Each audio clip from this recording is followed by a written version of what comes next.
फर्क है। और पता है जब ये प्रस्ताव रखा कि मिलना है, कोशिश करूंगा कि लौटा के ला सकूं, अगर लौट कर ना आएंगे तो मैं जो वो कहेंगे जो आज्ञा का पालन करूंगा। और गुरुदेव से भरत ने एक बात कही है कि सब तुम्हारी वजह से हुआ, अगर तुम चाहते तो ये होता नहीं था। क्यों कही भरत ने ऐसी बात? गुरुजी गर्दन नीचे नवाए गए, क्यों? क्योंकि गुरुदेव का भी हाथ था इसमें। गुरुदेव यदि तुम चाहते तो ये वनवास नहीं होता। क्यों कहा भरत ने? क्योंकि वशिष्ठ मुनि ऐसे वैसे संत नहीं है। कैसे संत है? पता है कैसे संत है? ये सबको पता है कि ब्रह्म ऋषि है, यानी ब्रह्मा जी के पुत्र हैं।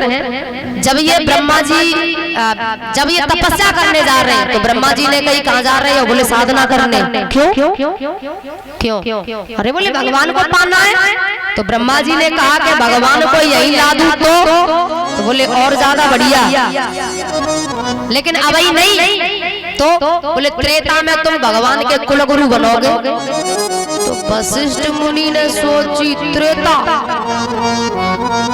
पहले सतयुग, फिर द्वापर और फिर त्रेता। और वैसे भैया गिनती के सावते कही जाए तो द्वापर दूसरे नंबर पे होना चाहिए कि नहीं, और त्रेता तीसरे नंबर पे होना चाहिए। सीधी सी बात है, गिनती है वो तो।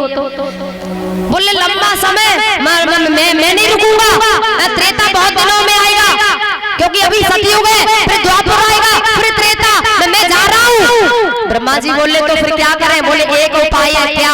बोले ऐसा करो, जा द्वापर पीछे फेंको, द्वापर पीछे फेंक दो, त्रेता पहले लाओ। ठीक है, द्वापर को पीछे कर दिया और त्रेता को पहले ला दिया। तो भरत जी कह रहे हैं कि तुम तो युगों को बदलने वाले हो, तो तुम 14 साल की अवधि नहीं बदल सकते थे क्या? भाई जो संत युगों को बदल सकते हैं तो ये 14 साल की अवधि उनके लिए क्या होती है? गर्दन नीचे कर ली। और जब मिलने गए हैं ना, और भी सब साथ गए, कुछ पैदल रथ घोड़ों पर सब गए हैं। निषाद ने देखा तो निषाद तो लड़ने के लिए तैयार हो गया था, लेकिन बाद में उसे पता चला तो वो भी साथ गया।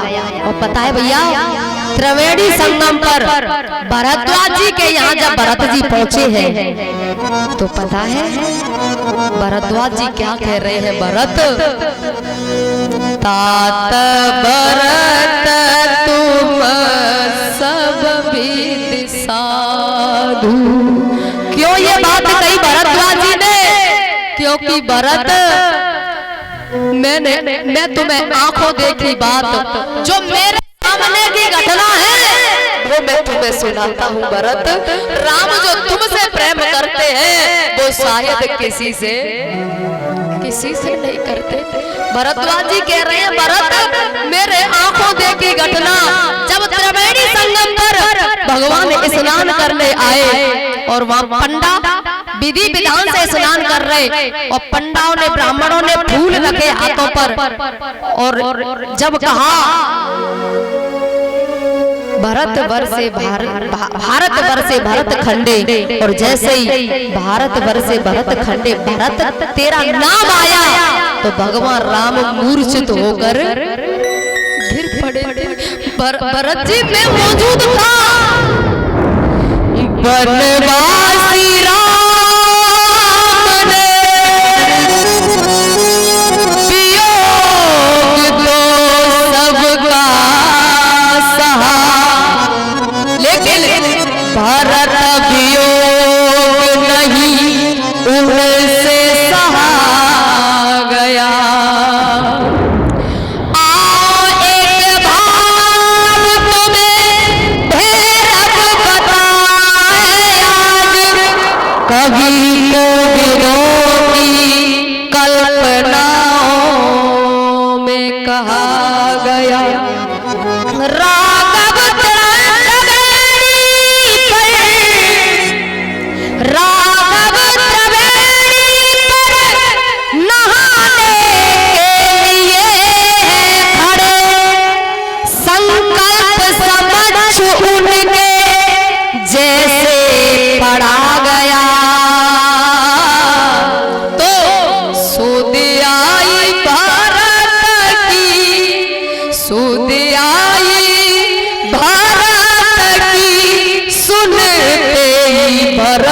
खंड गिर पड़े धारा में, गिर पड़े धारा में, गिर पड़े धारा में, न राम से रहा गया।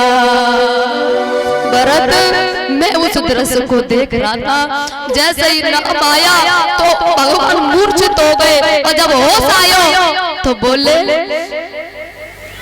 मैं जो कह रहा था ना, मेरा एक भैया है भरत, उस इसमें नाम आया मेरो भरत, मेरो भैया। और जो जो सामलो रंग यहाँ है ना, ऐसा ही रंग मेरे भैया को है। सोचो यारो प्यार था कितना, भरत लखन रघुराई में। सोचो यारो प्यार था कितना, भरत लखन रघुराई में।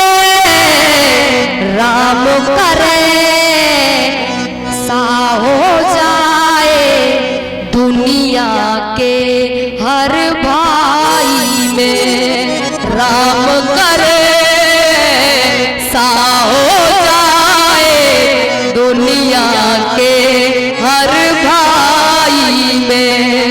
भरत मैं उसमें मौजूद था। सुध आई भरत की, इतना प्रेम, ये थोड़ी सी झलक मैंने तुम्हें बताई भरत कि राम तुमसे कितना प्रेम करते हैं। भरत जी इस बात को सुनकर रोने लगे। भरद्वाज ने कही तुम्हें खुशी नहीं मिली, क्योंकि राम तुम्हारे मालिक तुमसे इतना प्रेम करते हैं, तुम्हें खुशी नहीं मिली। भरत जी बोले, जितनी खुशी है ना, वहां से दोगुना मुझे दुख हुआ है। क्यों? ले भाई मो कारण, मेरे कारण सब हुआ ही, सकल उपाधि ये सब मेरे कारण हुआ। आगे गई है और पता है, जैसे ने साधना कही वो वहां है, भगवान वहां बैठे हैं। और इधर लखन को क्रोध आया था कि भरत सेना लेके आया है लड़ने के लिए, छोड़ूंगा नहीं, तो बनवास दे दिया और सेना लेके युद्ध करने। और राम जी बार बार कह रहे हैं मेरो भरत ऐसा नहीं है, लेकिन लखन ने मानी नहीं। तब आकाशवाणी हुई, बिना विचारे जो करे सो पाछे पछताए, काम बिगाड़े करो जग में होत हसा। तब जैसे ही आकाशवाणी गई तो राम जी ने कही, लखन मैं पहले ही कह रहा हूँ मेरो भरत ऐसा नहीं है। अरे वो लड़ाई की तू बात कह रहा, अरे मेरे भरत के बारे में तू नहीं जानता लखन। भरत जी ने वहां से दंडवत करना आरंभ कर दिया। भगवान थोड़े यहाँ पीठ फेर के बैठे, बगल में सीता जी और लखन ऐसे बैठे। और जैसे ही लखन ने देखा कि भरत दंडवत करते हुए आ रहे हैं, तो एकदम से आवाज निकली, भैया भैया भैया। भरत आ गया और जैसे ही भरत का नाम सुना भगवान खड़े हो गए। भरत का जैसे ही नाम सुना खड़े हो गए। इतना भाव, इतना प्रेम, भरत का नाम, भरत आ गया, भरत आ गया। उठे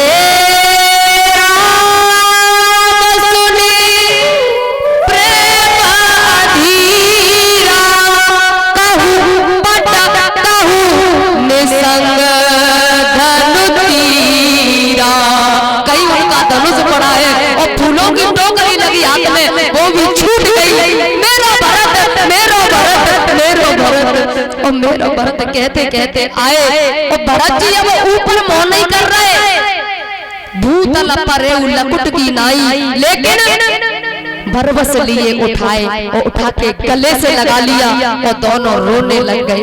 मेरो भैया भरत, मेरो भैया भरत, मेरे भैया राम, मेरे भैया राम। भैया इंसानों की तो क्या कहे, पशु पक्षियों की तो क्या कहे, पत्थर भी पिघल गए उस प्रेम को देखकर। राम ही केवल प्रेम प्यारा, मेरो भैया मेरो भरत, मेरो भैया भरत। सबसे मिले, मीटिंग हुई है ना, तो सबसे पहले वशिष्ठ मुनि ने हाथ जोड़ के फैसला दे दिया, भैया मेरी प्रार्थना है मुझसे कोई निर्णय की आशा मत करना। क्यों? लोग अचंभे में पड़ गए, तुम तो गुरु हो और तुम बड़े हो, तुम निर्णय नहीं करेंगे तो निर्णय कौन करेगा? तो वशिष्ठ मुनि ने हाथ जोड़ के कही, भैया मुझसे आशा मत करना। क्यों? भरत भई मत बोरी, भरत की भक्ति को देखकर मेरी बुद्धि निर्णय देने लायक नहीं है। भैया मोते आशा मत करियो कि मैं निर्णय कर पाऊंगा। और यही बात राम जी ने कह दी, भरत भई मत बोरी, भैया मोते कोई आशा मत करियो। और भैया बड़े बड़े ने जो बात कह दी तो अब क्या करे भरत जी? जनक भी आए थे। जनक ने सीता से कहा, पुत्री पवित्र किए कुल दो। ऐसी बेटी को देखकर भैया हर बाप को हर्ष होता है। जनक के पास भरत ने बैठ के कही, चरणों में बैठ के, अब तुम निर्णय कर दो क्योंकि तुम ज्ञानी हो, निर्णय दो मुझे क्या करना चाहिए। तो जनक ने कही, भरत सेवक का फर्ज है वो स्वामी के चरणों में बैठ के खुद पूछे। जनक के कहने पर भरत जी आए और राम जी के चरणों में बैठ के और रो कर के बोले, मैं तो सेवक हूँ, आप कहोगे घर लौट जाओ, आप कहोगे भरत वन में रह ले, मैं वन में रह लूंगा, तुम जो आदेश करोगे मैं तो वो करूंगा। राम जी ने कही, भरत तू मेरा है ना? हाँ भैया। अयोध्या मेरी है ना? हाँ भैया। तो भैया तू मेरा बनकर अयोध्या को मेरी समझकर, राज को मेरा समझकर बस 14 साल निभाए ले, बाकी मैं आय के संभाल लूंगा, लेकिन मैं राजगद्दी पर नहीं बैठूंगा। मुझे पता था भरत तू यही कहेगा। वैसे भैया मैं 14 साल वन में रह लूं और तुम घर चले जाओ तो राम जी ने कहा, भरत धर्म व्यापार नहीं है, धर्म व्यापार नहीं है जिसकी अदला बदली की जा सके। जा मेरा बन के राज्य को मेरा समझ के 14 साल निभा ले, फिर आके संभाल लूंगा। भैया 14 साल में अगर एक दिन भी ज्यादा हो गया तो ये भरत जिंदा मिलने वाला नहीं है। कोई चिन्ह दो भैया। तो भगवान राम ने कहा, मेरे ले जा खड़ा हूं भरत भैया, मेरे ले जा खड़ा हूं। जा इनको रखना और इनको लेकर राज चलाना, फिर बाद में आके हम मिलेंगे। महाराज चरण खड़ाउओं को लेके आए, सिंहासन पर रखे, उनका राज तिलक कर दिया। खुद नंदी ग्राम में गुफा बना के सन्यासी जैसा भेष धारण करके रहने लगे।